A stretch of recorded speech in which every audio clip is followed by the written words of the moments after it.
जय Shri Radhe. Welcome to रंग group कनक रंग एस्ट्रो एंड रंग एस्ट्रो। कई बार इसे हथेली के तीन इक्के कहे जाते हैं। जो आपकी जीवन रेखा है ना, इसके साथ साथ आपकी भाग्य रेखा जब आगे की तरफ बढ़ती है, बिल्कुल जुड़ के कॉर्नर से, किनारे से, चाहे वो आपका नीचे का इस क्षेत्र में हो या मध्य के क्षेत्र से आके ऊपर की तरफ जा रही हो। हालांकि इन दोनों का असर होता है कि अगर नीचे से ये रेखाएं आगे की तरफ बढ़ रही है तो उसका व्यापक प्रभाव आपके जीवन में कई बार देखा जाता है। लेकिन जैसे उसके कुछ फायदे हैं वैसे ही उसके कुछ नुकसान भी आपके शुरुआती जीवन में आपको देखने को मिलते हैं। लेकिन अगर ये ऊपर की तरफ बढ़ रही है तो इसके भी फायदे और नुकसान हैं। तो इसके बारे में जानेंगे कि आखिर ये काम किस तरीके से करता है और ये किस तरीके से आपके लाइफ को और बेहतर बनाता चला जाता है, आपके जीवन में किस तरीके से इससे फायदा मिलता है। सबसे पहले जीवन रेखा की शक्ति में वृद्धि होती है।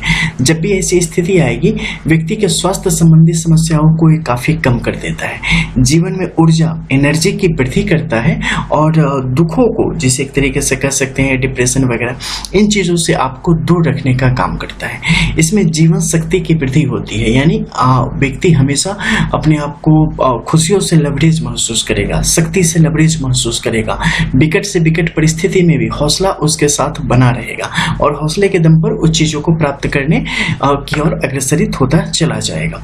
वहीं भाग्य रेखा को भी इसके कारण यहाँ पर शक्ति की प्राप्ति होती है और आप अपनी चीजों को करने के लिए एक्स्ट्रा एफर्ट वहां पे आप डालते हैं। आप परिस्थितियों से समझौता नहीं करते और जो सही है उसके साथ आगे बढ़ने में यकीन रखते हैं।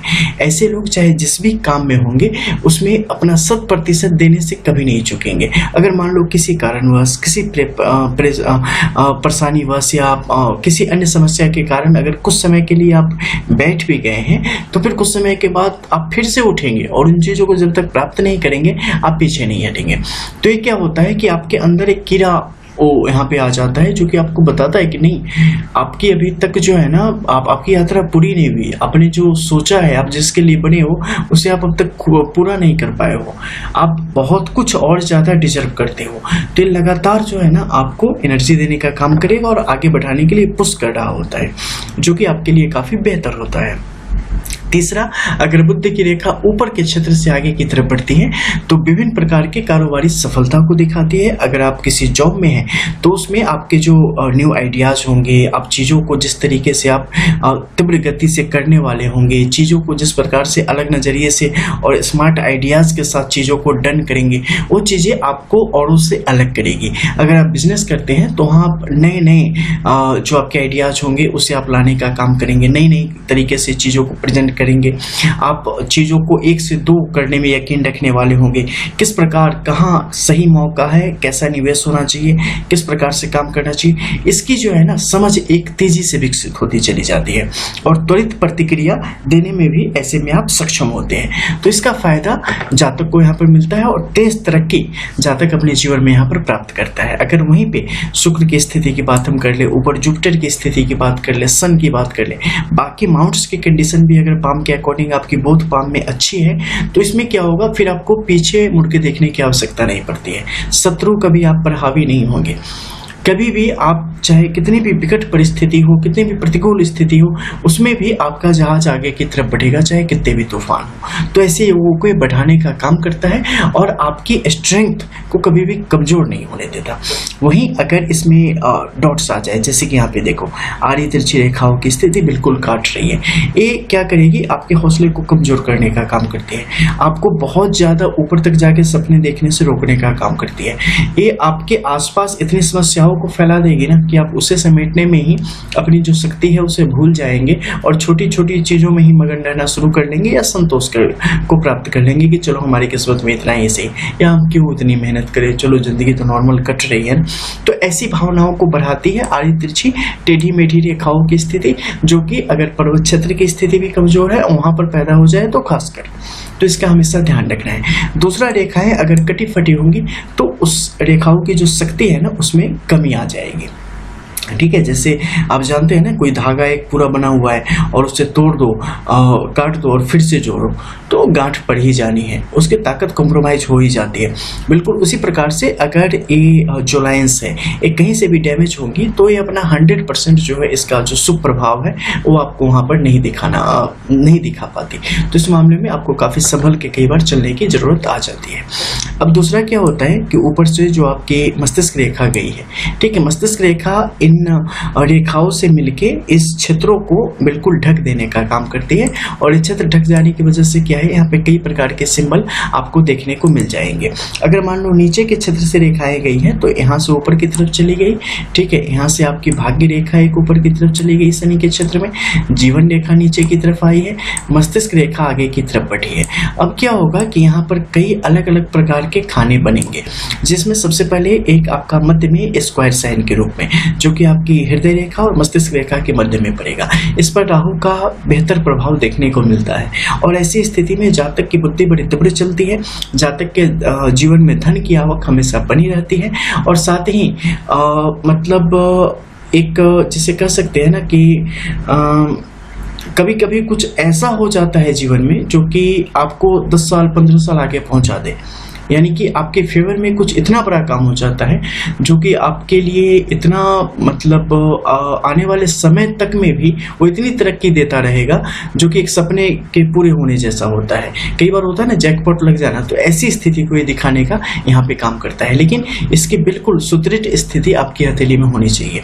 नीचे जब भी होगा ये आपके लिए महालक्ष्मी योग, धन योग को दिखाने का स्पष्ट काम करता है। इससे जातक के जीवन में विभिन्न प्रकार के धन योग की स्थिति हमेशा बनी रहती है और धन लाभ जीवन में सतत चल रहा होता है।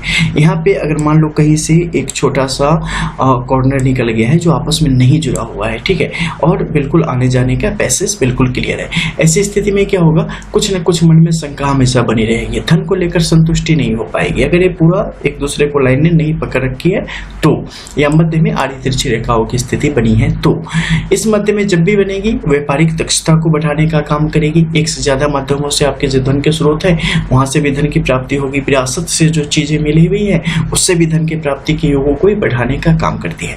लेकिन ये सब इसके शुभ प्रभाव है।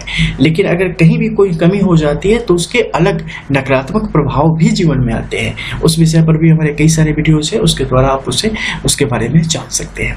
तो जब भी आपकी हथेली पर ऐसे तीन के आ जाए तो निश्चित तौर पे फिर आपको ज़्यादा सोचने की ज़रूरत नहीं पड़ती, बस कर्म करने की ज़रूरत पड़ती है। यकीन मानो आपका बचपन उतना बहुत ज़्यादा चांदी के चम्मच के साथ पैदा नहीं हुए थे, लेकिन निश्चित तौर पे जब आप इस शरीर छोड़ रहे होंगे तो गंगाजल सोने के चम्मच से ही डाला जाएगा मुँह में। ये सब आपके हाथ में है। इनफैक्ट कि बहुत सारे ऐसे लोग जिनकी हथेली में इतनी रेखाएं नहीं हैं उनके भी बस में है, ठीक है। पता एक चीज़ क्या होती है, किस्मत ठीक है, अपनी जगह पे ठीक है, मानना भी चाहिए। जैसे कि आपको बुखार लगा ना तो पैरासीटामोल खा लोगे तो ठीक हो जाएगी, वैसे ही जीवन में बहुत सारी समस्याएं आती है। तो पंचभूत से बना जो ये शरीर है ना, धरती अग्नि जलवायु आकाश, इसका जब असंतुलन होता है, जैसे वात पित्त कफ का असंतुलन होता है तो शरीर में व्याधि उत्पन्न होती है, उसी प्रकार से जो है धरती अग्नि वायु जल आकाश का जब पंचभूत का आपका इम्बैलेंस होता है तो ऐसे में किस्मत यहाँ पर जो है हमारे लिए बेहतर या खराब होती चली जाती है। तो जैसे पैरासीटामोल बुखार खत्म करता है, वैसे ही इन सबको बैलेंस में लाना हमारे किस्मत में जो समस्याएं आन पड़ी है, हमारे ग्रह नक्षत्र जो खराब हो चले, उन सबको ठीक करने का काम करता है। तो सबका अपना उपाय है। जैसे पैरासीटामोल है, इसके संबंध में कर्मकांड है, अनुष्ठान है, विभिन्न प्रकार के मंत्र जाप है, तो ये सब चीजों को ठीक करते हैं। तो इसे हमेशा हमें ध्यान रखना चाहिए। लेकिन सबके बाद एक चीज है आपका कर्म। कर्म के मामले में आप बिल्कुल स्वतंत्र होते हैं, ठीक है। तो कुछ हो जाए ना तो किस्मत में था हो गया, ये दूसरी चीज है, मान लेने के लिए, संतोष कर लेने के लिए। लेकिन अपनी तरफ से जो है ना, करने से पीछे कभी मत हटना, ठीक है। कम से कम ये संतोष तो रहेगा उस समय भी कि हमने किया। लास्ट में ये कंफ्यूजन नहीं आना चाहिए, काश हमने करा होता, हो गया होता, नहीं, हमने करा। और मैक्सिमम टाइम होता है कि प्रभु भक्त वत्सल होते हैं, किस्मत भी उसी वात्सल्य के अंदर कार्य करती है। तो अगर आप करेंगे ना तो चीजें आएंगी, और नहीं आई तो फिर वही बात, किया तो हमने, खुद से तो नजरें मिला पाओगे। तो इसका हमेशा ध्यान रखना। बाकी दुनिया जो है ना, जैसे आप लोग हमेशा बोलते हैं पांचों उंगली की जैसी नहीं होती, वैसे ही दुनिया में सब एक जैसे नहीं होते। ऊपर नीचे करके तभी जिंदगी चल रही होती है। सब एक जैसा हो जाएगा फिर चीजें कैसे चलेंगी? सबका अपना आनंद है, सबका अपना कर्म है। आपको जो रोल मिला ना उसे 100% निभाओ।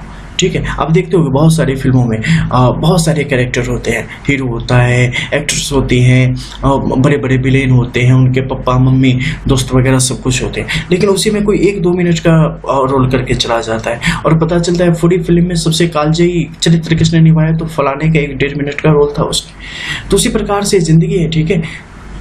अंबानी की वेशभूषा में जो है वो भी कैरेक्टर निभा रहा है, ठीक है। जोसेफ की वेशभूषा में जो है वो भी निभा रहा है, टेस्ला वाला भी निभा रहा है। तो दुनिया में जो कुछ भी है तो फिनेंशियली हो गया। अब आप देख लो सदगुरु है, वो उस वेशभूषा में अपने रोल को निभा रहे हैं। तो अगर मान लो आप एक गरीब का रोल निभा रहे हो तो ये मत सोचो कि मैं गरीब हूँ अब बस मेरी पूरी जिंदगी ऐसे ही गरीब रहने वाली, नहीं भैया, ये रोल है। आप बैक स्टेज जब जाओगे ना, यानी कि शरीर जब छोड़ोगे उस परमात्मा के पास जाओगे, तो वहां इससे नहीं देखा जाएगा कि किसने क्या, वहां देखा जाएगा किसने पूरी संजीदगी के साथ, पूरी मतलब स्वभाव के साथ, किसने पूरी तरीके से जो है ना अपना रोल प्ले किया है यहाँ पे। तो निश्चित तौर पे अगली फिल्म में आपके लिए सोचा जा सकता है, अगर आपने बहुत ही जबरदस्त एक्टिंग की है ना, तो अगली फिल्म में आपका 1.5 मिनट का रोल जो है 1.5 घंटे का हो सकता है, उसकी अगली फिल्म में हीरो का भी रोल हो सकता है। तो जो मिला है ना उसी में खुश रहो, उससे आगे बढ़ने के लिए बस इसको बेहतर से निभाओ। आपको ये नहीं सोचना, जैसे कृष्ण जी कहते हैं ना, अब तुम फल की चिंता मत करो, बस कर्म करो, बस वही बात है। आपको जो मिला है बस उसमें अपना 100% दो, क्योंकि बाकी काम जो है ना प्रकृति कर देगी, नेचर खुद कर देगी। तो इसका हमेशा हमें ध्यान रखना है। मिलते हैं फिर, तब तक के लिए जय जय श्री राधे। रियल एस्ट्रो रंग एस्ट्रो।